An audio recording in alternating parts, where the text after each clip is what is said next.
Shades of a Changing Man from Sweven.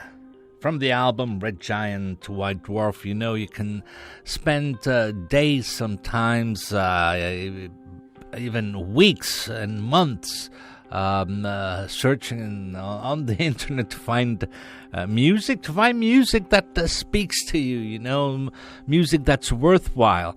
And all of a sudden you will come across an album, and it's gonna sweep you off your feet, and you'll be raving about it, and it's gonna make all the time you spent searching for it worthwhile. And Sweven is, I must admit, it's one of those bands that made this album that is, I find it to be fantastic. And very happy to say that we have the lead singer of the band, Peyo, on the other end of the line. He's in France, in Bordeaux, I guess. Is that right, Peyo? Good evening. Good evening. Thank you very much for having me. I'm not in Bordeaux. I live in the Basque country, you know, in the very southwest of the French country. But the other guys live in Bordeaux, yes. So how do you get together, man? Go on. You need to play. Thank you very much. You need to play together to bond as a band, you know? Is it hard? Excuse me. Can you repeat? I had a cut. Yeah, it's is that place you're staying far away from Bordeaux? Do you get together often with the other guys in the band?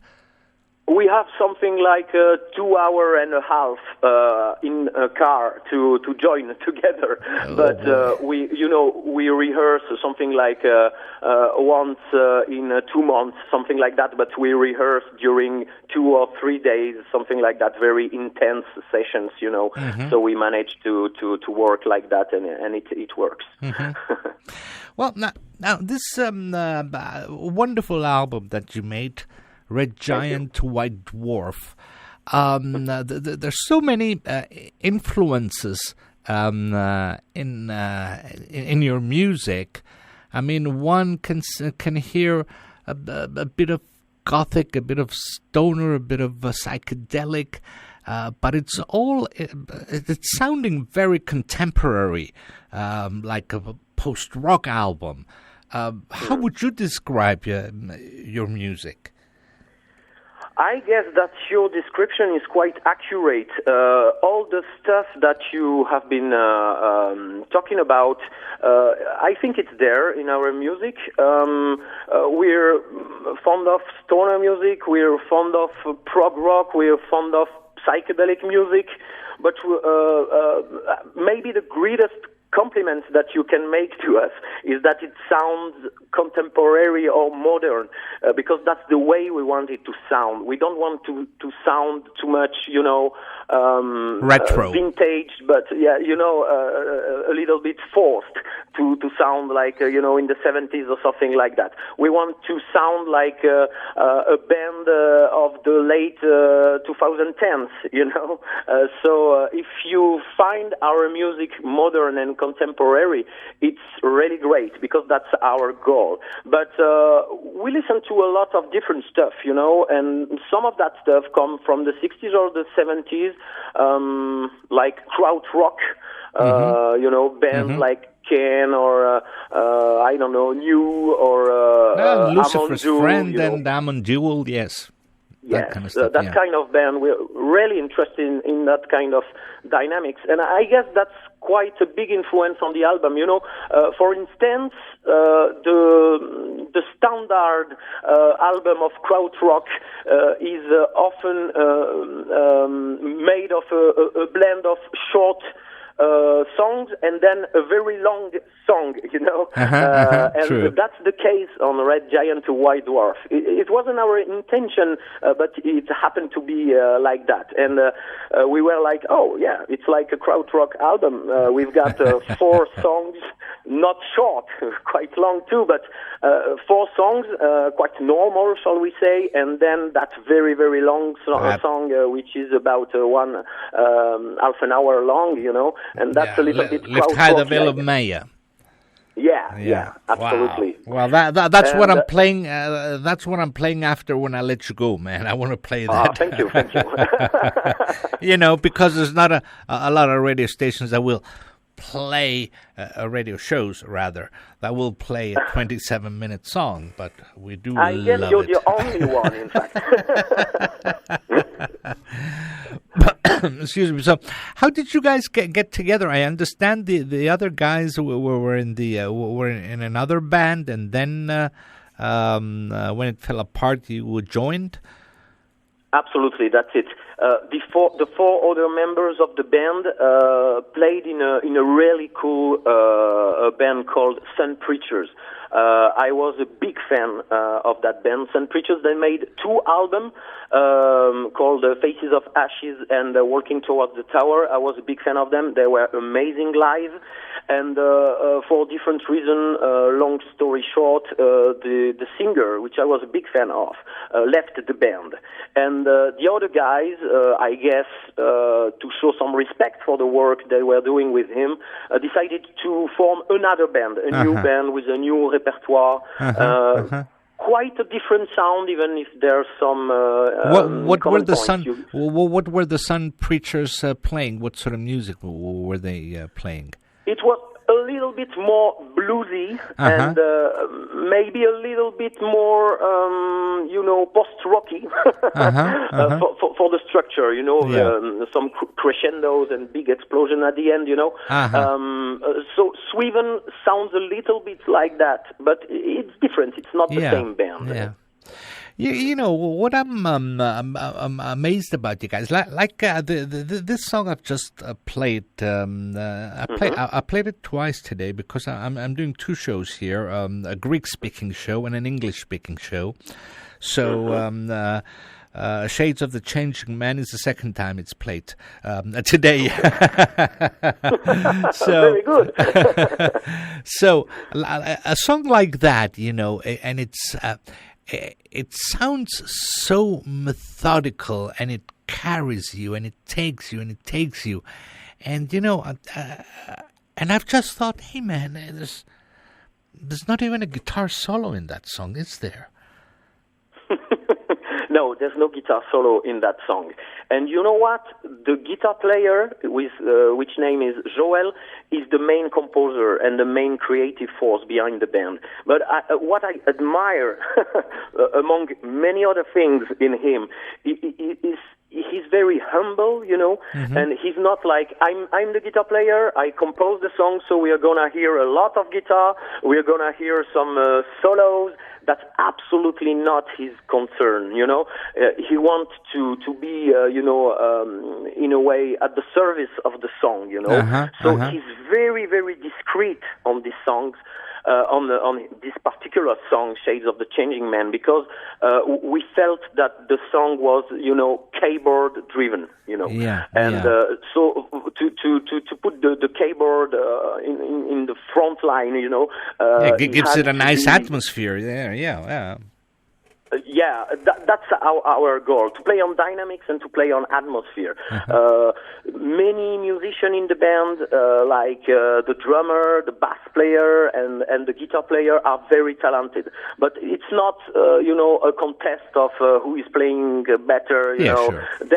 Everybody is focused on the final rendition of the song, and I guess that's why the song sounds, like you say, it carries you because that's the main goal. Yeah, it does carry you, and it's after a while I think, hey, there's no guitar solo in there, but it's okay. I mean, it makes it more hypnotic or in some way. Yeah, I agree with you. That's the feeling that I love in this song. It's quite simple, not the structure, but each part are quite simple, But effective. If you take the drum pattern or the bass lines or the guitar parts, it's quite simple, but it blends together quite well, and that's the goal for us. It's the atmosphere it creates, man. Yeah, it carries you. It takes you on a trip. And that was one. My joke about it. I was gonna say about the guitarist. He say his name is Joel. His surname is Riffard, right? Yeah. So he plays only riffs. He plays only riffs. He doesn't do solos. That's quite a great name for a guitar player. Oh, no? yeah, man. You're kidding me? You're kidding me? Yes, but you're right, beyond that joke, which is quite true, in fact. He's more interested in atmospheres and in riffs than demonstrations, of velocity or technicity. That's not his stuff. And, he's the main composer once again, but he's very discreet if he needs to, and that's really enjoyable for a band to function like that. Of course. You're kidding me? I mean, to be so reserved and just play enough as the song requires it. It's absolutely that's great. So, are you doing the lyrics also on the album, or is that somebody else who's writing the lyrics? No, I'm the lyricist on this album, and that's something, I played in other bands when I was younger, and that's not something that I was so fond of,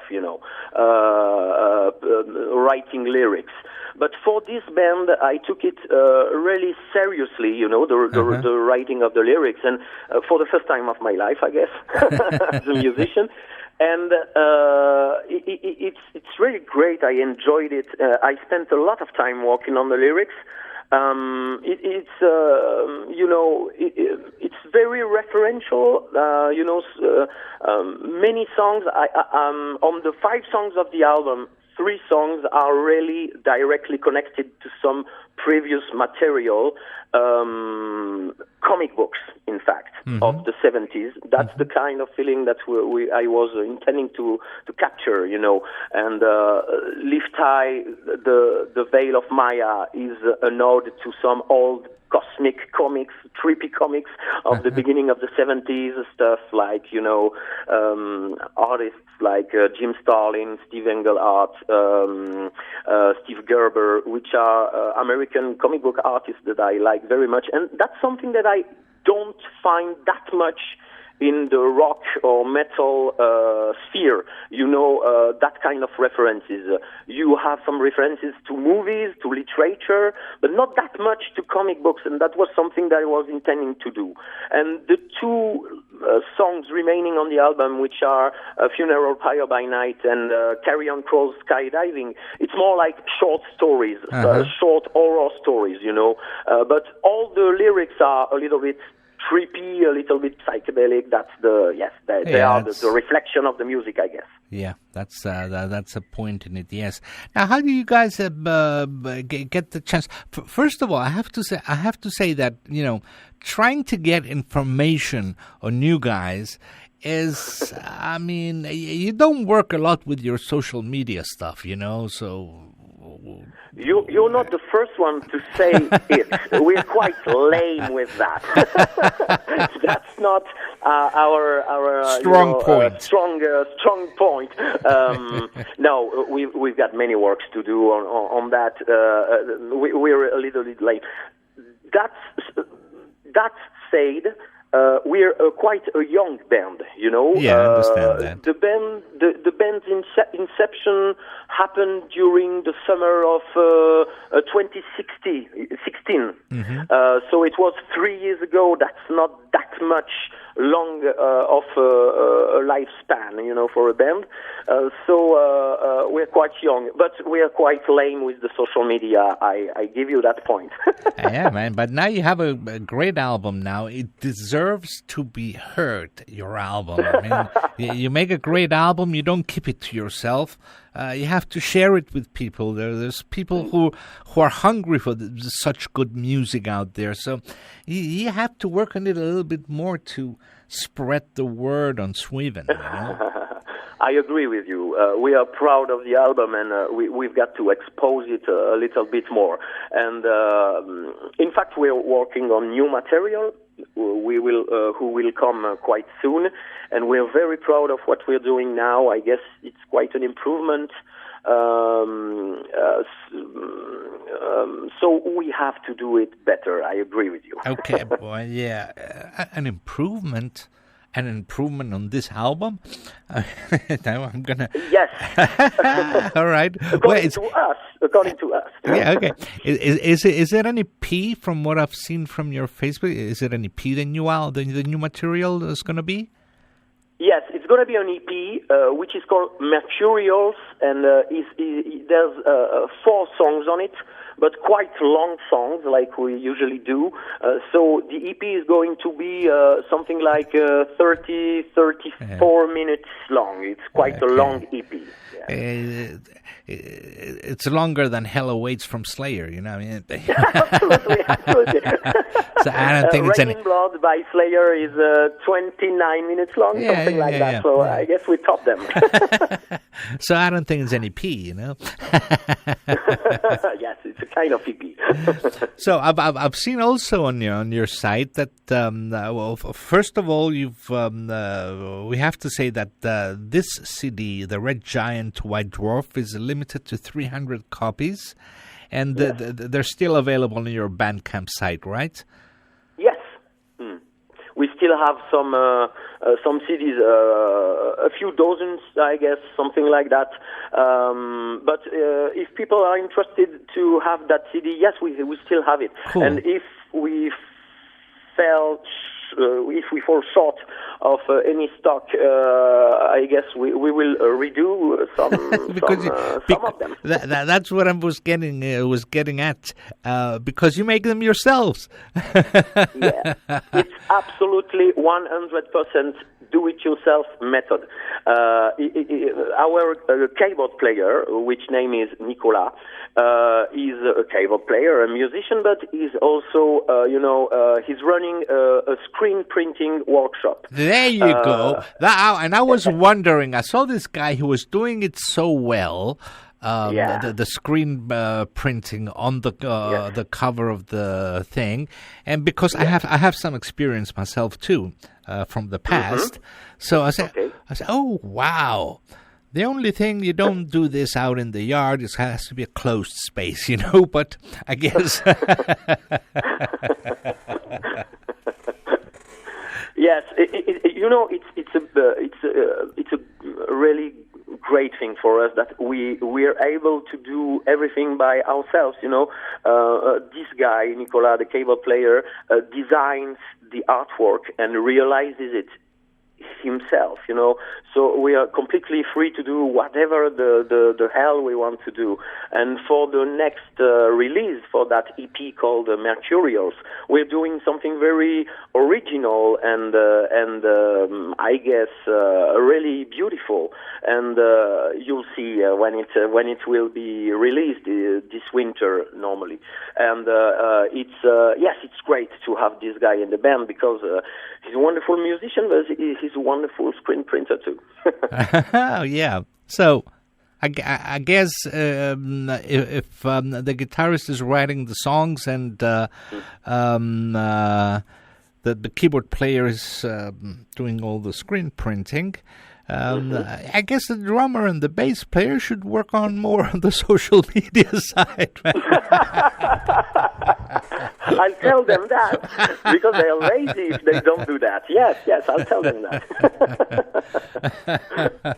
All right, but make sure that the My CD comes signed on the front by all of you guys, okay? No problem. We'll do that. We'll do that. No problem. So, what's happening with your playing live? Is it happening in France? How is the music going down in France? First of all. First of all, France is not a great rock music country. You know, it's not very famed for that, and. But, you know, the scene is quite interesting. There are very good bands. You know, in Bordeaux, for instance, there's a lot of great bands. I don't know if you know those bands, but People like Mars Red Sky or Year of No Light, Monarch. They are quite a great scene for trippy, heavy music, and we know those guys, and they are really, really great. And but for us, it's a little bit more difficult. We don't play live that often because of everybody's occupations in the band. But we enjoy. I guess that Sweven is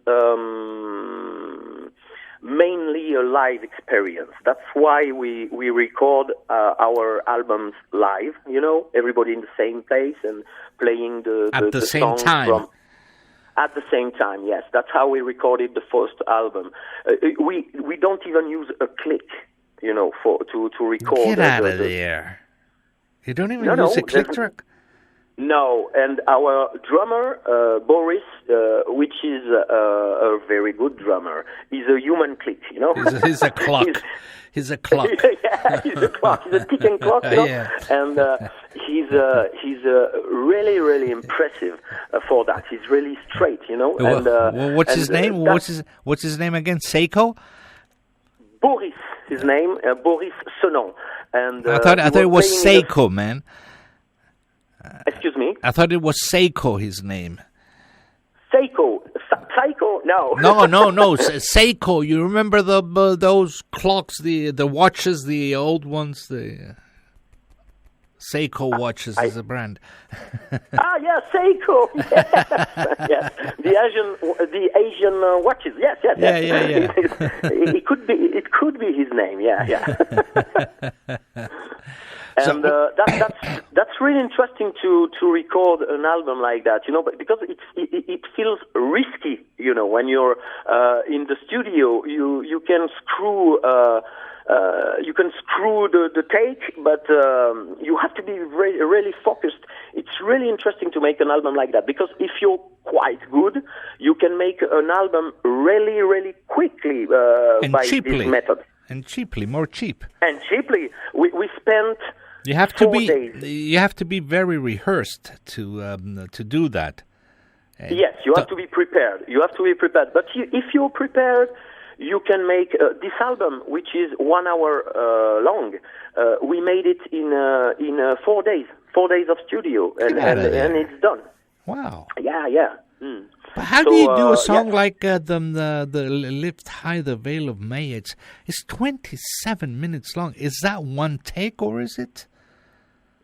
In fact, we record it as one take because that was a kind of, something like a challenge for us. And the day before we entered the studio, we were still discussing: are we, cutting it down to 3 parts to get more comfortable with the recording process?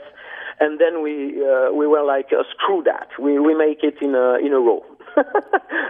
and we made it like one big piece of 27 minutes. Now, to be honest, we made some cut-ups and collage, on the songs. We some take the best parts. Excuse me? So some punch-ins. I mean, there's maybe some mistakes that were corrected by a punch-in. Yes, we made some. Yes, we made some overdubs on the album, obviously, but within the 4 days of the studio, we didn't go over that period of time. But yes, there are some overdubs, obviously. But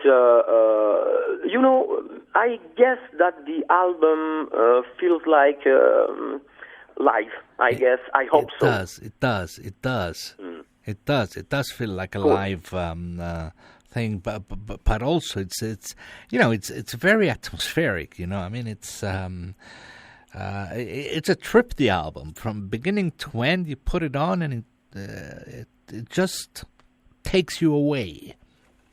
Thank you very much, because that's our purpose. That's the kind of music we like to listen to. Music which are a little bit like like a trip, yes, maybe, but also like a tale, a narrative, and like a kind of musical movie, if you like. And Lift High the Veil of Maya by its very long, I don't find the term, but it's very long. It's a very long song, and I guess that you have to listen. I hope that the listener will listen to it, from the beginning to the end, because it's intended to be listened to like that. Yeah. And if you take the time, if you take the 27 minutes to listen to it, yes, I guess that you can feel that kind of, a drifting feeling, yes, that's the goal. And I'm very, very happy that you noticed that, because it's very important for us. Hey, it's a special kind of listener who will listen to this, and you're, of course, you're catering to the progressive rock fans mostly, who will go see 27 minutes. I'm buying this, That's, so some listeners are afraid, of that kind of length, and I feel that's a pity, because very long songs, actually, and I guess you do it that too. I'm listening to the last Tool album, Yeah. And I love the album. That's not their best album, but it's quite a cool album. And I love that they spent 12, 13, even 15 minutes to develop a song. I love that. I love musicians who take their time. So that's the way we work. Yeah, so the song develops, but at the end of the day, even if it's 2 minutes or 27 minutes, if it touches you, if there's truth in the music, how does it matter how long it is? I mean, as long as the music is good, absolutely, it should have been 60 minutes. Why did you make it 27 minutes, guys?